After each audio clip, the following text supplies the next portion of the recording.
What's going on, guys? K-Dub here with another episode of Crypto Zombie. Welcome back to the channel. Hope you're having a great day today. Now, if you were watching the Bitcoin chart, you noticed that Bitcoin just took a 4% dump out of nowhere, virtually basically erasing the entire grayscale pump. So was it in fact just a breakout? Because we do have to have a look at some very important levels. Also, we're looking at the monthly close happening today. So if we get this red candle, what does that mean for Bitcoin? Is it all over? This is what's going on. And there's some rumors speculating as to why this could be happening. So I'm going to get into all that. Super quick video. Just wanted to give you guys an update of everything that's going on. I didn't want to leave you hanging. If you do like these quick updates, you can drop a like below, get subscribed. You guys know the drill. Let's dive in. Now, I just wanted to point out that what's interesting is that we are seeing this Bitcoin drop on a day in which we're actually having the S&P pushing above this critical resistance, which is positive, and we're seeing the DXY actually in the red for the week. So it doesn't really make sense that Bitcoin is falling.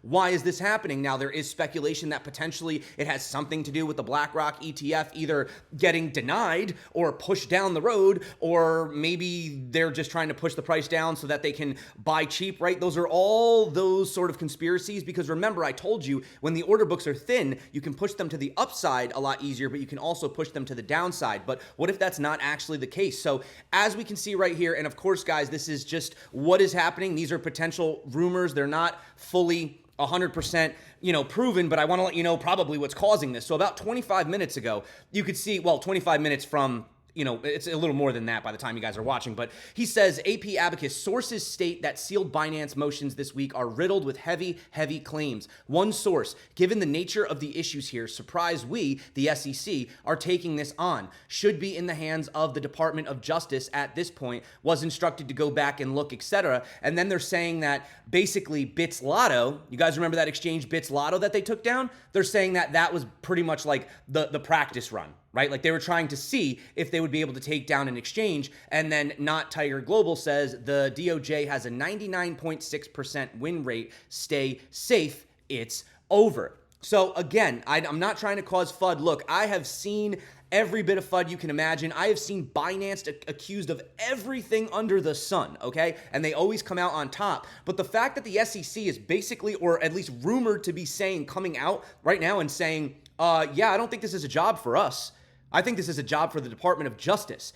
That is obviously implying that there are some very serious allegations potentially over at Binance if this is true, not just related specifically to whether or not they're trading securities or something like that, right? So I think that kind of is what started off the FUD, right? Remember that we were discussing the fact that we have 5 spot Bitcoin ETFs due tomorrow or Saturday. You have Bitwise, BlackRock, VanEck, WisdomTree, and Invesco, right? And if we come over here and we see what Preston Pish had said, he said, I'm convinced BlackRock won't greenlight the SEC, you read that correctly, to approve the Bitcoin ETF until Binance is destroyed, or so insanely crippled that its market dominance is done. Gary is Larry Fink's lapdog. And Andrew chimes in and says, you have the chain of command correct. So again, guys, this is really crazy. Now, if you wanted my honest opinion, look, no one was really expecting that grayscale news. That was kind of out of left field. So it's possible we could get the Bitcoin ETF out of left field this weekend. However, I think that granted what just happened with grayscale, it would seem like they're kind of taking sides, right? So again, conspiracy time, but BlackRock, we know, owns the SEC. Come on, there's no question about it. They own virtually every asset on planet Earth. And you know what? If they do consider the fact that maybe there would be market manipulation over at Binance, or they do see Binance as an international threat, it's not completely unplausible to assume that. The second thing that I wanted to mention as well was that also, if BlackRock's ETF was to get approved this weekend, unless they just approved all of them, if they just approve a basket of them, then they might be able to get away with it. But if they approve just BlackRock this weekend, that would 100% look like favoritism, right? After what just happened with grayscale. So there's just a lot of suspiciousness going on. But I think all of that kind of has a reason to do with it, outside of the fact that we just, let's be honest, show me the charts, I'll tell you the news. We hit some technical levels, okay? So I didn't want to leave you without a little bit of TA today. Not really much has changed since yesterday, but if you didn't catch yesterday's video, which a lot of people didn't watch yesterday's video, and it was really good. The ending is amazing. Go back and watch it when you're done. But as you guys can see right here, this morning, basically where Bitcoin was, just to kind of show you with a line right here, we were basically right here. We were right here sitting almost at the bottom of this June candle. And I had said to myself, this isn't that bad. You know, if we close right around that same level or even slightly above it, that would have been amazing. And then, you know, this happens and now we're below it. So now we are closing a bearish candle. This is not good. And we don't have a lot of time until the end of the month. It is the last day of the month. So obviously that is the situation. So if we come over here and we have a look at what's going on with this moving average, I'm getting a phone call right now. I can't answer it. I'm trying to talk. I should have turned my phone off. I hope it's still recording. Is it still recording? Okay. So anyway, side note, guys, I'm sorry about that. We have fallen below the 200 daily, right? And the next area of support, which we have, by the way, tested multiple times. Again, 1, 2 was that area of $23,500. Again, you know, I don't want to keep beating a dead horse, but that was that Terra Luna area, right? That would be the area where if we do flip below that, now we're breaking a really important level and we could end up falling even lower to the downside, right? So that is just something that we have to pay attention to. And of course, I'm not trying to get all doom and gloom. I'm just being very realistic about here. We're still chopping around. We are still chopping around. And there is a potential fear, you know, that we have somewhat of a double top. Actually, it's actually a little worse than that. I will show you. You know what? Let me show you right now while I'm on the train of thought. So there is this sort of fear, okay, that maybe, you know, what we've been seeing back here is something that we're seeing here, right? Where we're seeing a double top, right? Some people are saying, you know, oh, look, they're just playing the same game again.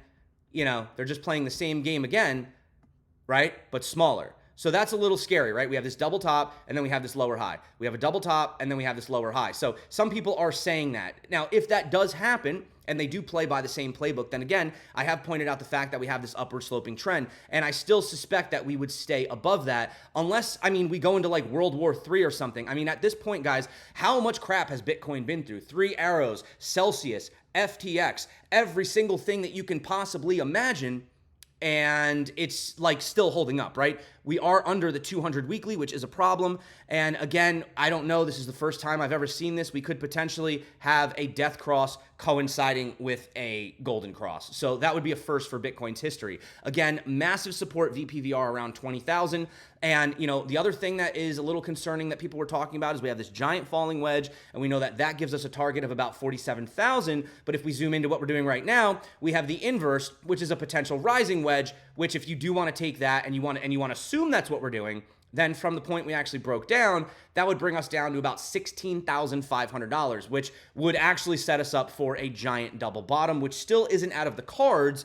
It's just currently still not the likely scenario given what we're looking at. And remember that the larger moves have precedent over the smaller moves, right? So the larger time frame is always going to be the most important time frame. The larger time frame has still officially not put in a lower low. So until that happens, you know, we really can't start discussing the doom and gloom. And we were rejected right here by the 20. We had talked about this being a major bull support, major bear resistance. And right here, we are looking for that potential support at the 50. The 50, generally, if we do potentially get rejected, for example, in this scenario that we did back here, right? You can see that the 50 did provide some support. So that does suggest that Bitcoin theoretically could go down to that $23,000 level, but it really shouldn't fall too much lower than about the 23.5 area. And of course, we do have this legacy trend right here, this one being extremely important, which dates back to July of 2017. And yeah, we've never broken that trend except for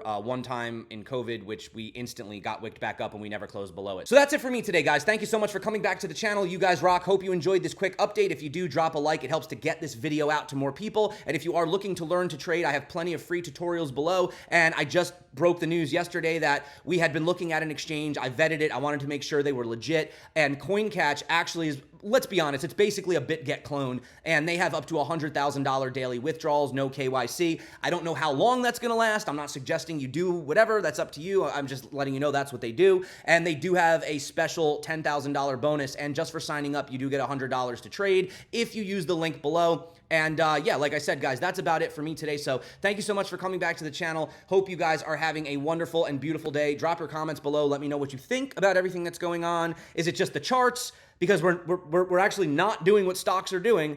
So did that little bit of news affect it? Does somebody know something about the ETFs or about Binance, or is it just another day in crypto? So that's it for me. You guys rock. I will see you tomorrow. Hope you enjoyed the update. If you do want to trade, check out these tutorials popping up right here, right now. Again, if you want to check out CoinCatch, BitGet is basically the same exact thing. So if you can trade on BitGet, you can trade over there. Until next time, guys, stay crypto, be safe, and of course, peace out.